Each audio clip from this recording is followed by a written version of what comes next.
Si la parole s'est libérée avec le mouvement MeToo et a entraîné des changements de comportement et d'approche de la part de certains hommes, il reste une catégorie qui ne se remet pas du tout en cause, les connards. Je connais cette théorie, oui. C'est en tout cas la thèse de l'humoriste Christine Béroux, qui estime que les souffrances psychologiques générées par ceux que l'on surnomme communément les connards sont profondes et systémiques. Suis-moi, je te fuis, fuis-moi, je te suis. Un homme qui veut te voit. Pas de réponse, c'est une réponse. Toutes ces croyances populaires vont créer un terrain de jeu pour le connard. Les hommes sont des chasseurs et donc il faut les laisser chasser. Et surtout, si on est blessé, si on va mal, il faut surtout pas les confronter car vous comprenez, il faut laisser faire le processus.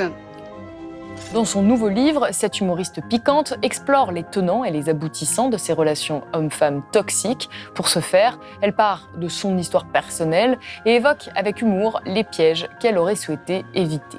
Comme d'habitude dans cette émission sur l'humour et la politique, on va se demander quel est le rôle de l'humour face aux dysfonctionnements politiques ou sociétaux. Surtout, on va découvrir une figure de l'humour sous un nouvel angle, un angle plus politique.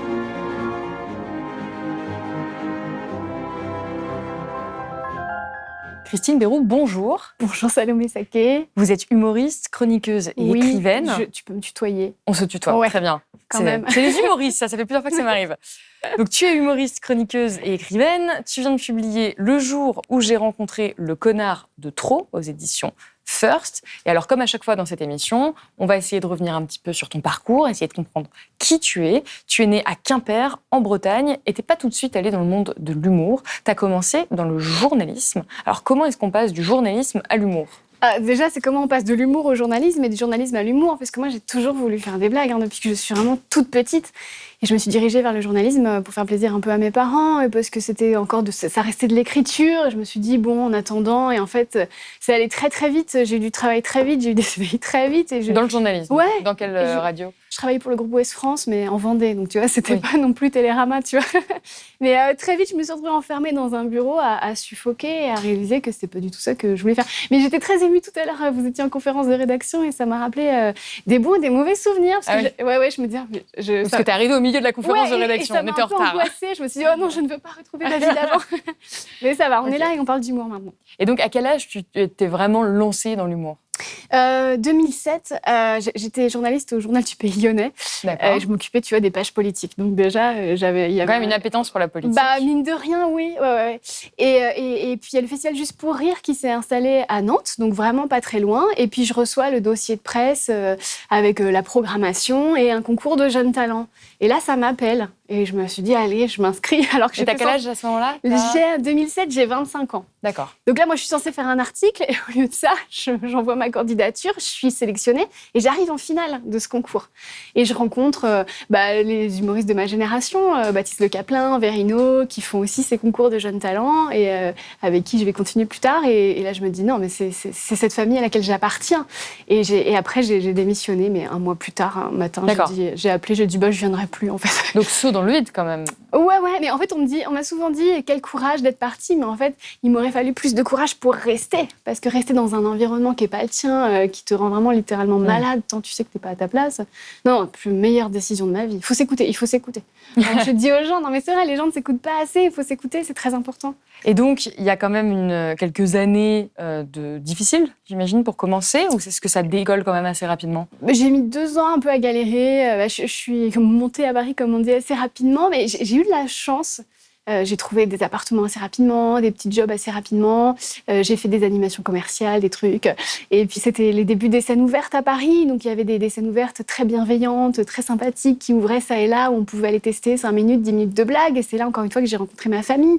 Bérangère Krief, Nadia Rose, tous ces gens avec qui je suis toujours amie. Et puis, voilà. Et j'ai commencé à vivre de ce métier en 2009. Donc, tu vois, il a fallu 2 ans. Ça va ? Et en 2012, tu intègres le Jamel Comedy Club.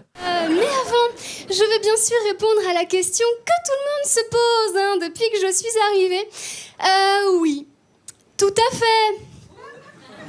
C'est ma vraie voix. Là, c'est vraiment, quand même, il y a un autre niveau d'exposition. Est-ce que c'est ça qui a déclenché, qui a été une vraie marche dans ta carrière ? Oui, parce que tout d'un coup... Avant, j'étais toujours un peu dans un espèce de syndrome d'imposture, tu sais. Je me disais, oh, c'est un malentendu, c'est des coups de bol, si les gens rient à mes blagues, c'est pour me faire plaisir. Enfin, tu sais aussi, quand t'es une femme, bon. Et puis vraiment, tout d'un coup, d'intégrer le Jamel Comedy Club, c'est comme si tu recevais ton diplôme. Il y a quelque chose de factuel, en fait. Tout d'un coup, t'es membre d'une troupe qui a sa petite notoriété, t'es validé par un maître, quand même, Jamel Debbouze, que je remercierai jamais assez. Enfin, il m'a tant apporté. Et puis j'y suis restée quand même 4 ans. Oui. C'est pas rien, c'est un sacré morceau de vie, c'est 10% de ma vie aujourd'hui. Et ensuite, tu as continué avec des chroniques à la télévision, à la radio, plusieurs spectacles. Ouais. Tu as eu quand même une carrière très, très épanouie. Il y a des femmes parmi vous qui n'ont pas d'enfants et qui voudraient en avoir? Ok, bonjour, tu t'appelles comment? Juliette, accoucher c'est horrible. Et tous les parents sont un petit peu bobologues. C'est vrai, Bien pas sûr. plus tard que hier, ma fille s'est blessée, j'ai mis du désinfectant et je lui ai expliqué. Je lui ai dit, le désinfectant est composé à 90% d'alcool, comme tonton Francis. Mais le désinfectant, lui, il sert à quelque chose. Qu'est-ce qu'on veut, nous, les filles? Qu'est-ce qu'on veut, hein? Eh ben, on veut vivre des comédies romantiques, voilà! Ah oui, je suis bipolaire aussi. Ou au pire, des comédies musicales. Hein, mais alors des biens, hein, Celle où Kamel ou Aline y est pour rien. Et tu as été chroniqueuse sur Europe 1, la radio, de 2014 à 2021. Et en 2021, là, coup de tonnerre, c'est le drame. Vincent Bolloré a racheté la radio et on te demande de retirer une blague sur Éric Zemmour, même pas une blague, une allusion à Éric Zemmour, Ouais. dans une de tes chroniques. Et au lieu de t'exécuter, tu le dénonces publiquement et tu claques la porte de la rédaction. Quelles ont été les conséquences de ce coup d'éclat ? En fait, déjà, on savait que la radio était en train de basculer du côté de l'extrême droite, mais on n'avait pas de preuves. On en parlait beaucoup entre nous, mais on était un peu dans le déni. On disait non, mais c'est pas possible, ça ne peut pas arriver. Et en fait, on m'a censuré en 2 temps. Il y a déjà eu en studio, où Pierre de Villeneuve m'a dit « Écoute, cette blague-là, je pense qu'on va la couper ». Et moi, je lui ai dit, dans le blanc des yeux, si vous coupez la blague, vous coupez la chronique, en fait, parce il est hors de question qu'on mutile mon travail. Parce que ce que tu expliquais dans d'autres interviews, c'est que tu n'as jamais été censurée sur Europe 1 avant l'arrivée de Vincent Bolloré. Non, et puis surtout, moi, j'applique une règle, quelles que soient mes propres opinions politiques, on tape sur tout le monde. Parce que, c'est la règle. Et depuis le début, sur Europe 1, j'ai autant tapé sur Le Pen que sur Macron, que sur Mélenchon, que sur Sandrine Rousseau. J'ai toujours tapé sur tout le monde, en fait. Et là, tout d'un coup, hop, crime de lèse-majesté, il y en a un, on n'a plus le droit de taper sur lui. C'est quand même problématique. Et plus que ça, Pierre de Villeneuve me dit, il y a un journaliste qui a dit un truc pas très cool sur Zemmour et il a été convoqué par la direction. Il me fait savoir ça. Et là, je me dis, waouh, quand même, c'est bizarre. Ça va loin. Ouais, et après, je quitte la radio, j'oublie. Et là-dessus, je reçois un SMS dans l'après-midi qui me dit un SMS très, très tendre, très mielleux. Ma Christine, on va enlever. Et là, j'ai dit non et j'ai vraiment eu un coup de chaud. En fait, j'ai fait une capture écran et je l'ai posté sur les réseaux. Parce que tu as publié ce SMS sur les réseaux avec le message qui répond que tu démissionnes. Oui, parce que là, tout d'un coup, j'avais la preuve. Et puis surtout, je ne pouvais plus rester dans une radio qui m'empêchait de... En plus de quelqu'un... Parce qu'il faut replacer Zemmour dans son contexte à cette époque-là. Et maintenant, bon, voilà, il est ce qu'il est. Mais à l'époque, il montait dans les sondages. Il était dangereux. Enfin, et tout d'un coup, on protège quelqu'un qui est très problématique. Enfin, je ne pouvais pas laisser passer. C'était pas possible. Et quand même, quitter une radio après 7 ans de travail dans cet endroit-là, c'est quand même... ça fait quelque chose. Ça a des conséquences émotionnelles concrètes. C'est comme quitter un homme que t'aimes encore. Vraiment, parce que tout d'un coup, parce que j'ai pas fait mes adieux à la radio. J'ai pas fait mes adieux à mon bureau, j'ai laissé des affaires là-bas. J'ai pas fait, c'est bête, mais j'ai pas fait mes adieux à la cantine où j'avais tellement de bons souvenirs. Il y a plein de gens à qui j'ai jamais dit au revoir. Et je suis, oui, c'était difficile, oui. Donc, effectivement, ça a quand même des conséquences, mais tu as pris cette décision que, certains pourraient qualifier de décision courageuse quand même, au nom de ta liberté d'expression, de dire je préfère sacrifier mon travail, mais au moins avoir la capacité de m'exprimer, être intègre et de m'exprimer en totale liberté quand je m'exprime, puisqu'après tu as continué à avoir d'autres chroniques, c'est bien ça, à d'autres Ce qui est endroits. bien la preuve que... comment expliquer? Moi, j'ai pensé quand j'ai posté ce truc, je me suis dit c'est la fin, et le jour même, j'ai fait des recherches pour un CAP des métiers de l'horticulture, parce que ça t'as cru que c'était terminé, quoi, que c'était fini. Ça a toujours été mon plan B. Donc je me suis dit, maintenant je vais faire ça. Et puis d'autres opportunités sont venues, et en fait, c'est la preuve qu'on essaye de nous faire peur en nous disant temps, oui, il faut faire attention à ta carrière, à ça. Mais en vrai, quand tu es intègre, quand tu es aligné, que tu t'écoutes, je pense que... moi, je suis assez spirituelle et je pense que toi, le ciel t'aidera, quoi. Quand tes intentions sont bonnes, il peut rien t'arriver de mal. Ça, je suis persuadée, je crois en ça. Parlons maintenant d'écologie. L'interdiction du glyphosate ne sera pas inscrite dans la loi par les députés. Nicolas Hulot aura baissé tellement de fois son pantalon en un an qu'on ne sait même plus s'il est ministre ou Chippendale. Vous savez que Nicolas Hulot touche des droits sur le gel douche Ushuaïa? Ouais, alors c'est sûr, quand on gagne beaucoup d'argent avec du savon, les problèmes, on a l'habitude de s'en laver les mains.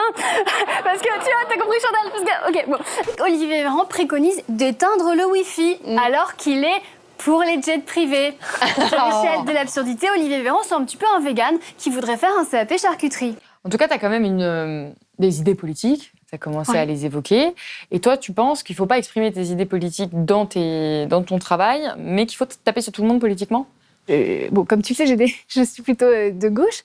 Et en fait, c'est vrai que je suis tentée, quand j'écris, de protéger la gauche et de taper sur la droite. Parce que c'est mon ADN et parce que je suis habitée par ça. Mais à un moment donné, par exemple, quand Louis Boyard, que j'aimais beaucoup, décide de balancer les noms des gens qui n'ont pas voté pour la motion de censure ou qui n'ont pas voté pour le repas à 1 euro et qui, tout d'un coup, ne balance pas les noms des gens qui ont voté pour la réintégration de Quatennens, et ben c'est problématique. Et donc là, il faut prendre sur soi et le dire. Et j'ai fait plusieurs blagues à ce sujet sur Teva. Il y a des humoristes de gauche qui n'en ont pas parlé. Parce qu'il ne fallait pas taper sur la gauche, voilà. C'est vraiment ça qui te guide, c'est vraiment ça qui est aussi aujourd'hui ton ADN d'humoriste. Mais on est quand même dans un contexte particulier.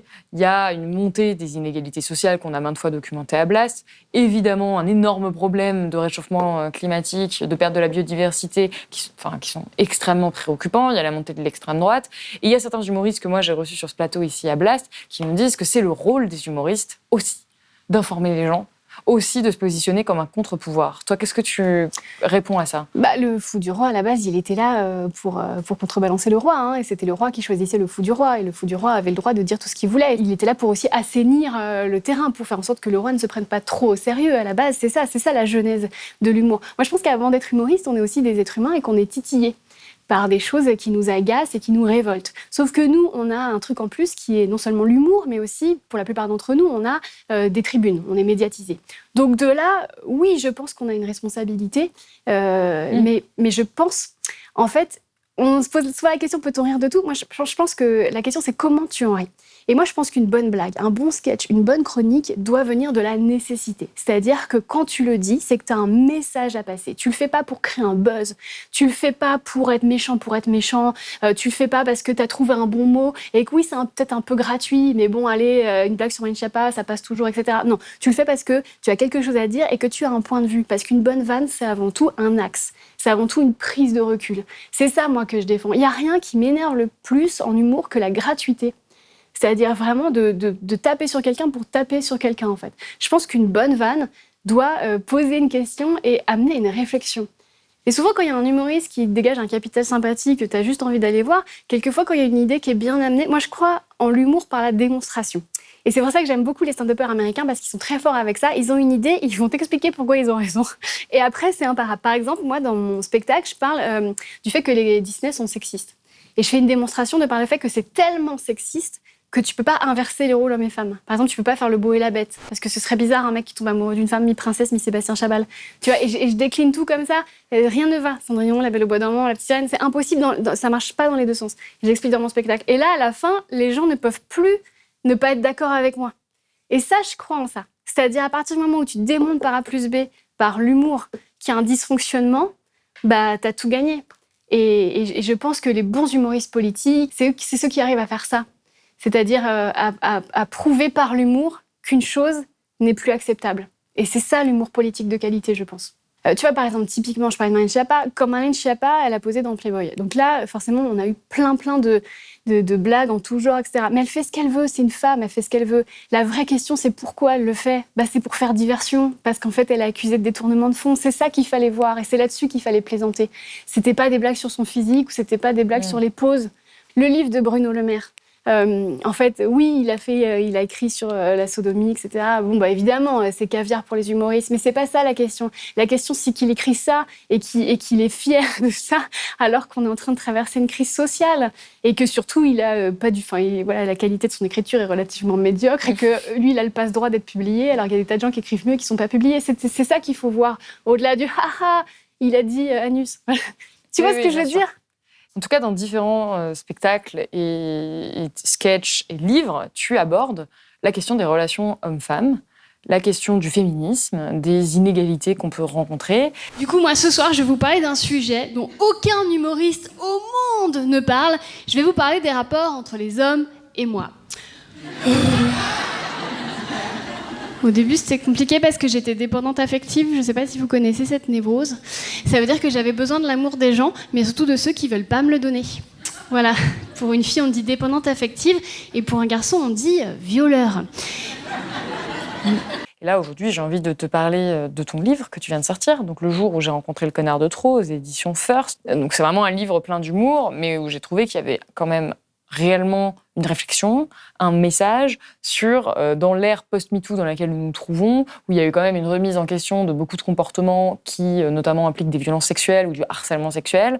On se pose pas, ou moins en tout cas, la question de l'impact que peuvent avoir les connards. Alors, grand terme derrière lequel on peut mettre beaucoup de choses. Toi, qu'est-ce que tu entends par connard ? Bah, en fait, on parle beaucoup des pervers narcissiques en ce moment. On en parle tellement trop que c'est devenu une blague.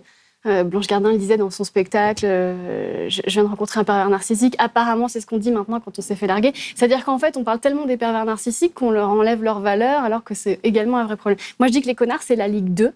Donc, en fait, c'est l'homme... Ligue 1, pervers narcissique, ouais. OK. Le connard, c'est l'homme qui te maltraite, mais pas assez pour que tu puisses réclamer une légitimité de victime, alors que c'est tout aussi grave, en fait, ce que tu subis.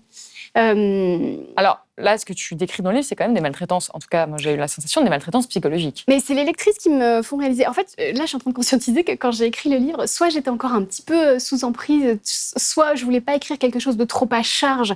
Parce que tu sais, les livres chargés de colère, on n'a pas envie de les lire parce qu'on se dit « Ah, elle règle ses comptes ». Et moi, je voulais pas faire le livre où je règle mes comptes. Tu vois ce que je veux dire ? Donc, j'ai mis beaucoup de légèreté. Je prête à ce connard beaucoup de blocage émotionnel. À tort, je l'ai su que récemment. Mais ce que je veux dire, c'est que je voulais toujours quand même essayer d'être dans la compréhension. Aussi parce que donc je rencontre effectivement ce connard qui me fait subir ce que beaucoup de femmes ont subi. Déjà, la base, c'est que premier encart, je lui dis surtout, je ne veux pas de plan cul. Parce que pour moi, si on parle là-dessus, j'ai pas envie de passer la nuit avec toi. Il me dit que oui, pas de problème, que lui aussi, il a envie de s'engager, Il couche avec moi, il me demande de partir, après, il me ghost. Ghost, ça veut dire, pour les plus âgés d'entre nous, ça veut dire qu'il t'ignore et qu'il ne répond plus à aucun message. Ouais, c'est-à-dire qu'en fait, évidemment, quand une femme te dit qu'elle ne veut pas de plan cul, je veux dire, c'est quelque chose qu'il faut entendre, parce qu'elle a ses raisons. Soit elle a beaucoup souffert, soit voilà. Et ça veut dire que lui imposer un plan cul non consenti, puisque c'était pas ce que je voulais, en fait, déjà, c'est une maltraite. Enfin, déjà, c'est pas bien. Oui, parce que c'est pas juste, il change d'avis, c'est qu'il ne te répond même plus. Tu ne vaux même pas le coup qu'on t'explique ou qu'on te... Et il change pas d'avis tout de suite. Le lendemain, il m'a quand même réécrit, puis après il a... Bref... Oui, si on veut les détails, tout est dans le livre, c'est un témoignage, mais ça va être le début de beaucoup de déboires par la suite. Toxique. Bah oui, puisque moi, comme il m'a dit qu'on allait partir sur une relation... amoureuse. Saine. Moi qui ai beaucoup... j'ai subi des abus de toutes sortes, je le raconte dans le livre. Moi qui ai subi des abus, je ne peux pas conscientiser que je suis encore en train de subir un abus psychologique. Du coup, j'essaye de... Comme je dis, je mets beaucoup d'énergie à réécrire l'histoire, à essayer de lui trouver des circonstances atténuantes, parce que la réalité est trop dure pour moi. Je ne suis pas assez réparée pour accepter cette réalité. Et il s'ensuit 8 mois de ce que tu appelles des violences psychologiques, mais ça... C'est-à-dire que, pour définir pour ceux qui nous regardent, c'est un coup je te parle et je te dis plein de choses que tu veux entendre, après je t'ignore complètement, je disparais, toi t'es dans cette attente émotionnelle, au moment où tu commences à passer à autre chose, il ressurgit, donc c'est un espèce d'ascenseur émotionnel permanent qui est éprouvant, qui cause de vraies souffrances psychologiques, dont tu essaies de lui faire part, dont tu essaies de lui expliquer à quel point c'est problématique pour toi, et ça semble pas l'atteindre, en fait. Il semble pas prendre en considération la souffrance psychologique qu'il peut causer. Et il se dit pas, je vais complètement lui dire la vérité, puis la sortir de ma vie, et au moins je respecte ça.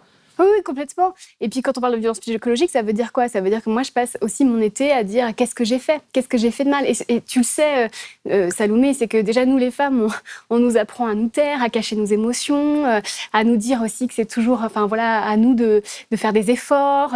Et puis surtout, il faut savoir qu'une femme sur 5, c'est plus, mais je prends toujours ce chiffre parce qu'il est officiel, a été victime d'agression sexuelle ou sera victime d'agression sexuelle. Donc c'est-à-dire que quand un homme agit comme ça, il a une chance sur 5, en fait, de tomber sur une femme qui a des blessures et sur laquelle il va appuyer. Et puis surtout, il y a ce microcosme, et c'est aussi pour ça que j'ai écrit le livre, il y a cette société qui va autoriser le connard à agir comme ça.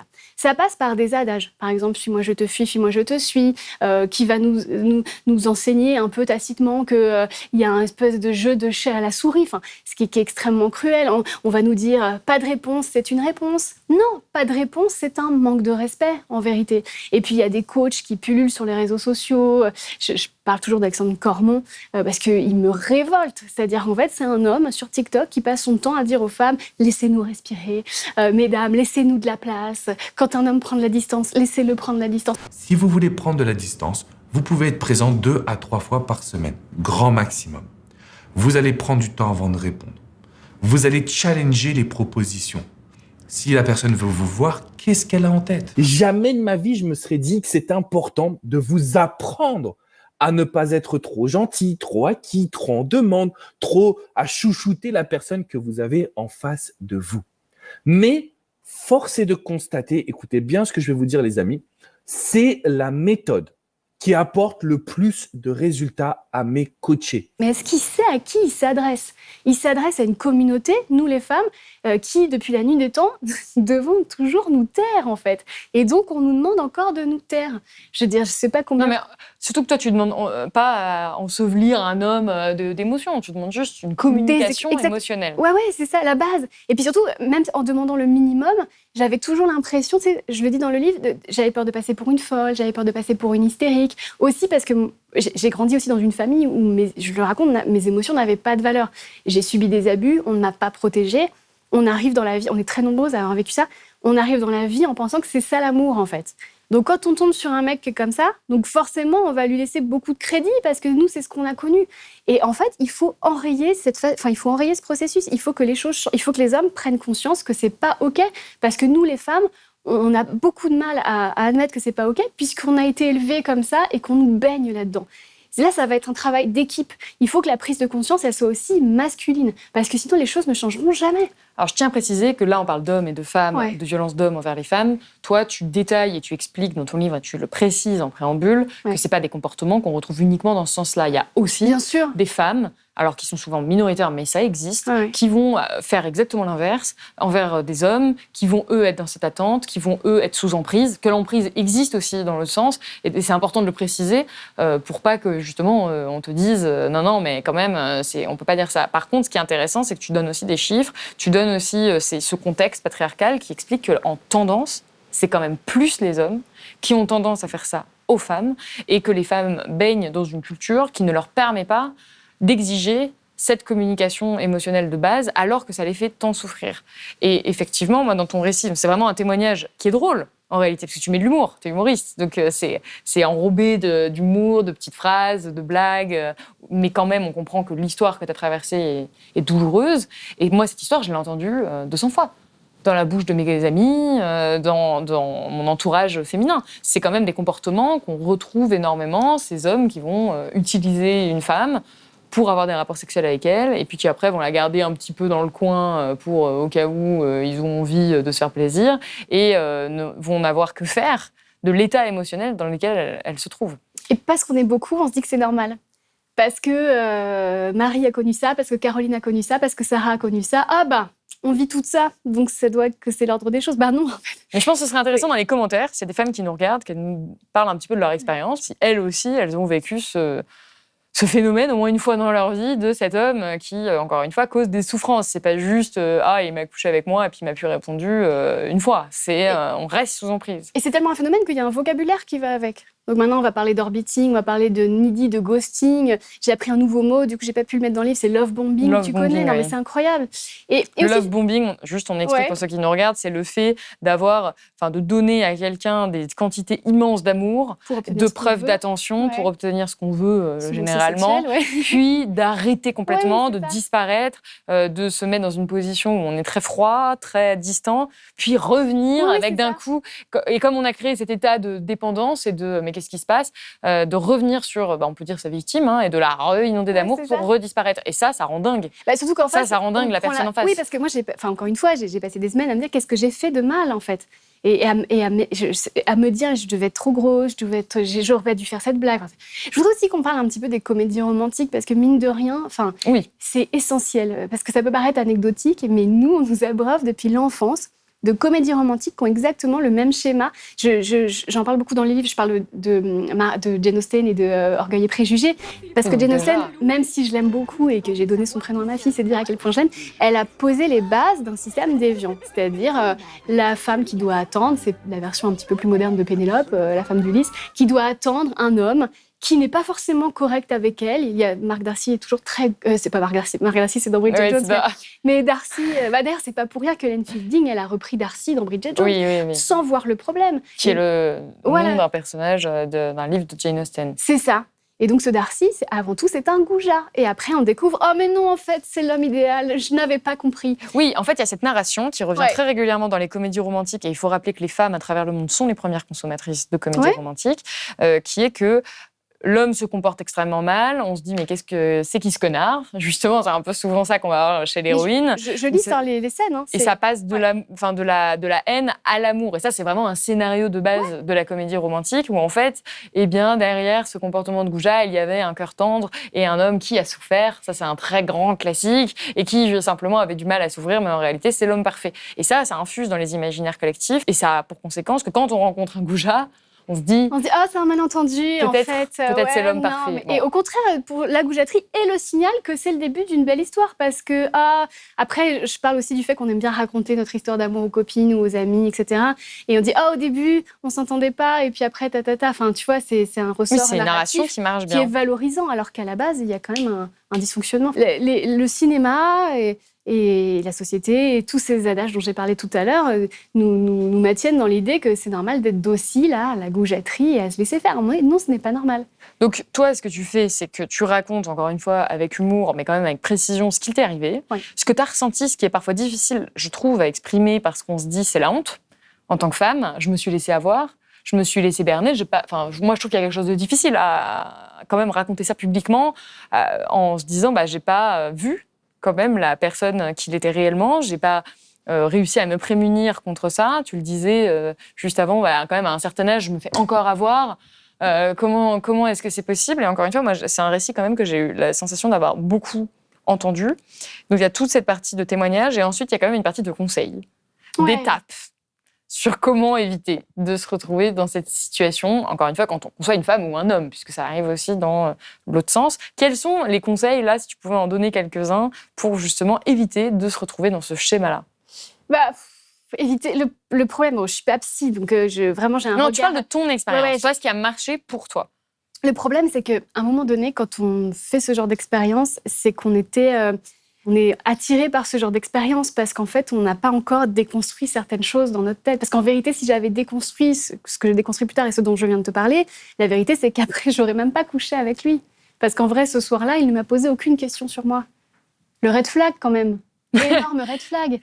Donc avec le recul, je me dis, gars, on vient de dîner, tu ne m'as posé aucune question sur mon travail. Je vais rentrer chez moi, en fait. Non, j'y vais, je couche avec. Non, mais C'est quoi la solution? C'est aux femmes, en fait, de plus y aller?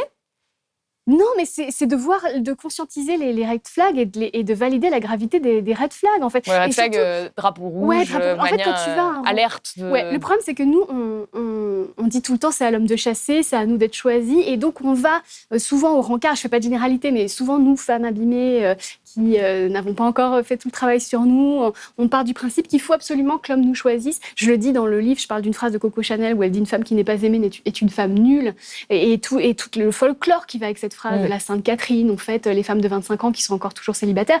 On part du principe que si un homme ne nous choisit pas, alors on n'est pas valide. Alors voilà, je pense à toutes ces filles qui aiment bien afficher leur couple sur les réseaux sociaux parce que tout d'un coup, il y a une espèce de sécurité émotionnelle qui vient mettre une validation sociale. Ouais, qui vient mettre une petite couche de vernis sur leur vie. Et du coup, le message que c'est si l'homme ne me choisit pas, alors je ne suis pas valide, en fait. Donc, on va au rencard en pensant il faut absolument qu'il me choisisse, comme si on allait à un entretien d'embauche. Et de là, on va passer les petits défauts, les trucs. Il ne pose pas une seule question sur moi. Oui, mais l'important, c'est qu'il me trouve jolie. À un moment donné, non. Oui, c'est que les femmes sont objets de désir avant d'être actrices de leur propre désir. Exactement. Waouh, Salomé, on aurait dû coécrire ce livre. C'est exactement ça. C'est exactement ce que tu dis. Donc déjà, aller à un rencard en se disant, en fait, on est une équipe. C'est-à-dire qu'on est sur un pied d'égalité. S'il ne me plaît pas, je n'ai pas à lui plaire. En tout cas, moi, en l'occurrence, il me plaisait beaucoup. Mais s'il ne me... S'il n'a pas les bons comportements, ouais, j'ai le droit de refuser. voilà. Donc, il y a ça. Donc ça, c'est pour éviter... Voilà. Mais après... Une fois qu'on est dedans... le problème, c'est que... Une fois qu'on est dedans, on est dedans. Et je parle d'aventure intellectuelle. C'est pour valoriser un peu le truc aussi, c'est que le connard est une aventure intellectuelle parce qu'il va nous mettre face à nous-mêmes. C'est-à-dire, pourquoi Après, j'aime pas rejeter la faute sur la victime, entre guillemets, parce que c'est encore elle qui prend et que c'est l'homme qui est fautif. Mais c'est quelque chose qu'on peut s'apporter. Parce que le nombre de gens à qui j'ai parlé de cette histoire et qui m'ont dit « Mais t'as bien vu que... Mais tu aurais dû te rendre compte... » Il faut arrêter de rejeter la faute sur nous. En fait, c'est vraiment le truc de « Et comment t'étais habillée ?» Le premier responsable d'un mauvais comportement est la personne qui a le mauvais comportement. Voilà. Mais là, encore une fois, on parle des conseils pour... Des guérisons, ouais. Éviter d'aller dedans. Donc, c'est-à-dire évidemment voir ce que tu appelles les red flags, c'est-à-dire les signes avant-coureurs qui nous montrent que la personne, a priori, n'est pas la plus attentionnée du monde. Et ensuite, une fois, surtout qu'on a affaire à certains manipulateurs, une fois qu'on est dedans, comment on fait pour s'en sortir? Parce qu'il faut bien s'en sortir quand même. Et là, tu donnes quand même une série de conseils en plusieurs étapes pour réussir à sortir la tête de l'eau et à aller vers des relations plus saines et à sortir de cette emprise. Et le mot emprise, il est très important parce que par définition, on ne s'en sort pas par une pure rationalité. C'est pas il m'a pas répondu, ce n'est pas correct, donc je ne lui parle plus jamais. Quand on est sous emprise, il y a cette attente émotionnelle, cette souffrance qui fait qu'on y retourne et qui, dans certains cas plus graves, fait que des femmes retournent aussi dans des situations avec des relations qui sont bien plus toxiques que ça et bien plus dangereuses.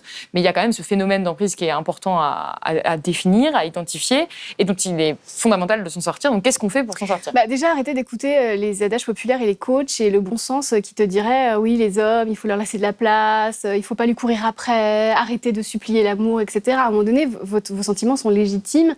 Et à partir du moment où l'homme vous a montré un peu... vous avez le droit d'avoir des explications. Déjà, première chose. Ensuite, peut-être faire attention plus aux actes qu'aux paroles. Oui, l'homme t'écrit « Je ne veux pas te perdre, excuse-moi, je t'en supplie », mais qu'est-ce qu'il fait à côté concrètement pour arranger les choses? Bon, déjà, mon personnage, je l'appelle Che Guevara. Par exemple, les actes que j'ai eus, moi, chez Guevara, il m'a demandé de venir le sucer dans son bureau. Tu vois, ça c'est fort quand même comme acte, tu vois. Et malgré tout ça, non mais tu vois, et malgré tout ça, je me suis accrochée. Là, j'aurais pu voir, si j'avais conscientisé l'action, la proposition, j'aurais pu dire, ouais, mais là, il y a un vrai... Et au lieu de ça, je me suis accrochée à des mots. Oui, parce qu'à côté, en fait, c'est toute la dissonance qui est difficile. Ouais, c'est ça. C'est... Encore une fois, le fameux love bombing, c'est d'un coup, il est super romantique, il va dire tout ce que tu veux entendre, et puis de l'autre, il te demande de venir le sucer. Concrètement, il me sexualise, en fait. En fait, c'est-à-dire que voilà, sur le papier, c'était le début d'un truc. Non, bien sûr, tu n'es pas un plan cul, mais concrètement, il m'utilisait pour avoir des échanges sexuels, en fait. C'était ça. Donc déjà, j'aurais pu dissocier les deux et voir qu'entre la narrative et la réalité, il y avait quand même tout un monde. Ensuite, le conseil, c'est que déjà, faut attacher de la valeur à ses sentiments et à ce qu'on ressent. C'est-à-dire juste le ressenti, le corps, il est très bien foutu pour nous envoyer des alertes. C'est pas normal d'avoir une crise d'angoisse après un rencard. C'est pas normal de trembler quand on envoie un SMS. C'est pas normal d'avoir une boule au ventre ou de se censurer ou de penser à lui quand on fait une story. Oh, sur cette story, j'ai l'air un peu grosse, il va peut-être la voir. Non, ça, c'est pas normal, en fait. Et aussi, ne pas avoir peur de confronter le connard. Ça, c'est très important. Je parle de Rachel dans Friends qui écrit une lettre de 18 pages recto verso, dont on se moque. C'est-à-dire, en fait, la lettre de Rachel dans Friends, 18 pages recto verso, ce sont des sentiments, c'est une blague. Ça devient une blague. Et Ross s'endort en la lisant. Et après, c'est le gag. Alors que c'est hyper important, en fait. On nous dit tout le temps... Oui, faut pas écrire des messages trop longs. N'écris pas de pavés. tu vas l'effrayer avec tes pavés. Et je dis, en fait, on attend de nous que nos corps et nos messages soient le plus fins possible pour qu'on prenne le moins de place possible. Et ça, c'est pas normal. Et c'est pour ça que je dis, avant de couper court avec le connard, il faut le confronter. C'est-à-dire que je suis peut-être encore un peu naïve, mais je pense que si le connard, tu le confrontes jamais, il ne se remettra jamais en question. Il se dira jamais, ah, en fait, il y avait un être humain de l'autre côté du téléphone et c'est vrai que c'est pas correct ce que j'ai fait. Non, si on lui, enfin, tu sais, on les préserve, les hommes.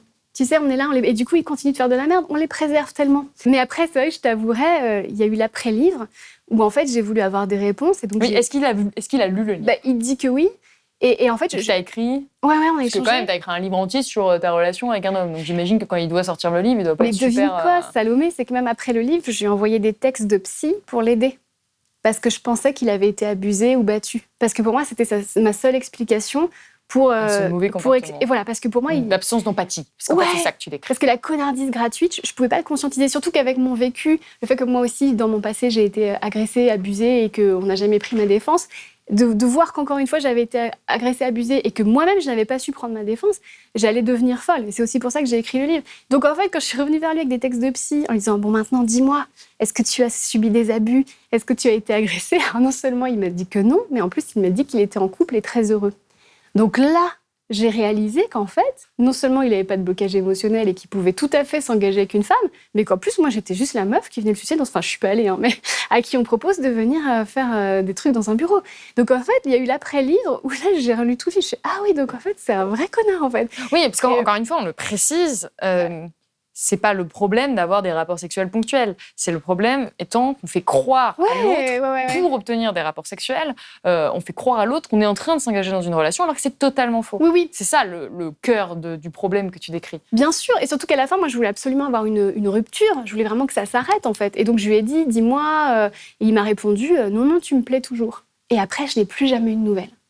C'est-à-dire qu'en fait, ça non plus, les gars, faut arrêter, en fait. À un moment donné, quand on vous demande une réponse, il faut la donner. Vous ne vous rendez pas compte. Ça, c'est de la lâcheté pure. L'homme se dira, elle passera à autre chose. Mais en fait, il y a des conséquences à la lâcheté. Et vous vous rendez pas compte de ce que va déclencher votre lâcheté. Alors que c'est si simple. Je suis pas bête, je suis pas folle. Tu me dis, écoute, tes sentiments ne sont pas réciproques, salut. Bah, je pleure 3 semaines et puis moi, je peux commencer une rupture dans des conditions saines. Et comme, encore une fois, on reste dans une émission où on essaie d'interroger le rôle de l'humour, qu'est-ce que tu attends avec ce livre et dans quelle mesure, là, est-ce que tu considères dénoncer un problème systémique, sociétal ? Déjà, écrire, c'est prendre du recul. Donc déjà, ça m'a considérablement aidée. Et après, bien sûr qu'il fallait faire des blagues. Parce que sinon, le thème est d'une lourdeur. Parce qu'effectivement, on dit « Ah, c'est rigolo, elle écrit sur les connards ». Il y a un côté un petit peu Bridget Jones, tu vois ce que je veux dire. Mais en vrai, le sujet est grave. Et il fallait effectivement des moments de respiration. Parce que sinon, c'était... Il y a même des petits dessins. On n'en a pas parlé, mais... Du coup, Ulysse, c'est Pénélope. J'en avais marre d'attendre, qui prend son bateau pour justement aller rejoindre Ulysse. T'essaies à plusieurs reprises d'illustrer ce que tu racontes. C'est la réunion des connards anonymes. Voilà, il y a vraiment... Il y a vraiment de... je me mets à la place aussi d'une femme qui vient de rencontrer un connard et qui lit mon livre un peu pour... qui essaye de prendre cette bouée de sauvetage et qui a peut-être pas forcément envie non plus d'être plombée. Qu'on soit entre nous à pleurer, quoi. J'essaie d'apporter quand même une prise de recul. Et qu'est-ce qu'on pourrait faire ? Parce que là, on parle du côté des victimes, donc il y a plein de choses à faire pour s'en sortir. On ne va pas tout décrire aujourd'hui, mais effectivement, déjà pour ne pas aller dans ces relations, voir les signes avant-coureurs, ne pas laisser passer une fois qu'on est dans la relation, réussir à trouver les outils psychologiques, que ce soit en termes d'entourage, en termes de... Et le bon entourage, parce qu'il y a aussi le mauvais entourage. Oui, il y a qui le donne des conseils, il y a le mauvais entourage qui ne peut pas valider la gravité de ce que tu as vécu parce que lui-même vit la même chose et parce que valider la gravité de ce que tu as vécu, c'est trop de problèmes parce qu'après, ça implique des trucs qui les dépassent. Donc ça c'est du côté de la victime. En termes de conséquences, encore une fois, alors toi, tu parles vraiment de ton cas, mais ça te plombe. C'est quelque chose qui provoque, encore une fois, une souffrance qui est réelle, qui est parfois très grande. Moi, que j'ai pu entendre, encore une fois, dans mon entourage à moi, dans la bouche de certaines femmes. Donc, on peut quand même considérer qu'il y a un problème de société de ce côté-là. Qu'est-ce que, selon toi, on devrait faire avec les fameux connards, ou en tout cas ces hommes qui... Alors, on précise encore une fois, pas tous. Il n'y a évidemment pas tous les hommes qui se comportent de cette façon, mais une catégorie quand même assez importante qui ne prennent pas en compte les sentiments des autres, qui leur manquent de respect, qui créent cette souffrance. Est-ce qu'il faut donner des cours d'éducation aux petits garçons à l'école ? Est-ce qu'il faut rendre ça répréhensible par la loi ? Comment est-ce qu'on encadre ce qui peut être considéré comme des violences psychologiques ? Déjà, il faut que les hommes prennent conscience de leur propre construction mentale. C'est-à-dire que quand Alexandre Cormon, le coach là, dont je te parle, dit les hommes sont des chasseurs, laissez-les chasser, il faut dire aux hommes, non, vous n'êtes pas des chasseurs, en fait. Rien à voir, on est des êtres humains. Donc, à un moment donné, faut arrêter avec ce champ lexical de la chasse et du « suis, moi, je te fais tout ». En fait, on est des gens qui avons des connexions ou pas. Donc aussi, les libérer aussi de cette injonction à être viril, à faire genre. Tu vois, parce que chez Guevara, par exemple, parce qu'au-delà des red flags, il y avait aussi, des fois, il était touchant, limite comique, à mettre des trucs dans la conversation pour montrer qu'il pesait, pour montrer. Donc, je peux rien dire parce que sinon, j'ai pas envie qu'on sache qui c'est, qu'on identifie son secteur d'activité. Mais des fois, au milieu de la conversation, venait un détail professionnel qui n'avait rien à voir avec la choucroute, juste pour dire bon, je suis pas n'importe qui. Et en fait, il faut les libérer de ça aussi. Parce qu'en fait, on est au-delà de ça. L'important, c'est pas qui tu connais de célèbre. L'important, c'est qui tu es toi. C'est ça qui m'intéresse, en fait. Et aussi, un homme va se sentir émasculé dès qu'il va voir qu'une femme peut-être un peu plus d'humour, un peu plus de pouvoir, ou gagne un peu plus que lui. Et en fait, c'est pas grave. C'est pas grave. Mais donc, qu'est-ce qu'on fait déjà, il faut changer les choses. Ils en prennent conscience. Ils déconstruisent ça, qu'avant d'être des sexes, on est des êtres humains. En fait, et que l'important, c'est les connexions. Faut arrêter avec J'ai l'impression que dans un date, tout d'un coup, il y a un rapport de force qui s'installe. Et que le mec, il doit montrer qu'il est protecteur et viril, et que la femme doit montrer qu'elle est fragile et qu'elle est désirable. Non, on arrête, on est des gens, en fait. C'est juste... Donc, première chose, ça. Je pense aussi arrêter avec les ouin-ouin et nous aussi, et blablabla. Sandrine Rousseau a fait un tweet sur mon livre, et la tonne de commentaires d'hommes qui disent « nous aussi, on souffre ». Oui, et dans ces cas-là, écrivez votre livre aussi. Enfin, je dirais, et on oui, en fait, parler de la souffrance, de toute la souffrance dont on vient de parler, n'exonère pas de souffrance les hommes, et la souffrance qu'ils vivent sur plein d'autres sujets est évidemment réelle, mérite d'être prise en considération et d'être traitée. Mais en fait, c'est pas le sujet dont on parle aujourd'hui. Non, mais surtout, si vous souffrez, parlez-en. Moi, ça m'intéresse. Tous les hommes qui avaient commenté le tweet de Sandrine Rousseau en mode « oui, nous aussi on souffre », ça m'intéresse en fait. Expliquez-moi en fait. Et c'est comme ça qu'on va réussir à avancer ensemble. C'est aussi pour ça que je suis allée jusqu'au bout de ma démarche en envoyant des textes de psy encore après la sortie du livre à mon connard, parce que je voulais l'écouter. Non mais je sais, mais... On s'y fait pas, hein. Tu l'appelles comme ça dans le livre. Oui, mais maintenant je suis en promo du livre, alors pour moi c'est normal. Mais... Et tu vois, j'ai envoyé quand j'ai dit à mes copines que je lui avais envoyé des textes de psy, elles ont levé les yeux au ciel et tout. Je leur ai dit, mais oui, mais parce que s'il y a le moindre dysfonctionnement chez lui, le moindre trauma, le moindre truc, je veux le savoir parce que je veux pouvoir lui dire, en fait, t'as le droit d'être abîmé. Bon, il s'est trouvé qu'à la fin, il est en couple très heureux et que moi, de toute évidence, j'étais vraiment... mais quand même, je serais allée jusqu'au bout de ma démarche, tu vois.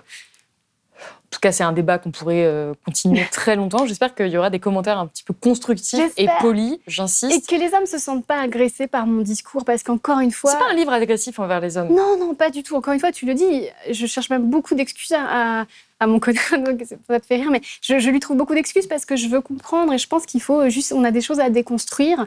Et on a des choses je dirais, là, vraiment, ça peut plus exister. Les hommes sont des chasseurs, faut arrêter avec ça. En tout cas, je crois que c'est un livre qui peut faire beaucoup de bien à certaines femmes ou certains hommes, mais qui ont pu vivre ce même type de situation. Ça fait du bien de se reconnaître dedans, de se dire qu'on n'est pas nul, mais que c'est aussi un phénomène de société. Ouais. C'est un livre qui propose des solutions qui, je pense, peuvent être peut-être complétées par les expériences des uns, des unes et des autres. Donc, ton livre s'appelle « Le jour où j'ai rencontré le connard de trop ». C'est aux éditions First. Merci beaucoup, Christine Béroux, d'être venue sur le plateau de Blast. Merci Salomé Saké. Merci beaucoup d'avoir regardé cette émission. J'espère qu'elle vous a plu. Si c'est le cas, n'hésitez pas à la commenter et à la partager. Je vous rappelle qu'à Blast, nous sommes un média complètement indépendant. C'est aussi ça qui nous permet de produire des entretiens aussi longs avec une telle liberté de ton. Donc, si vous le pouvez, faites un don ou abonnez-vous sur blast-info.fr. Et moi, je vous dis à bientôt.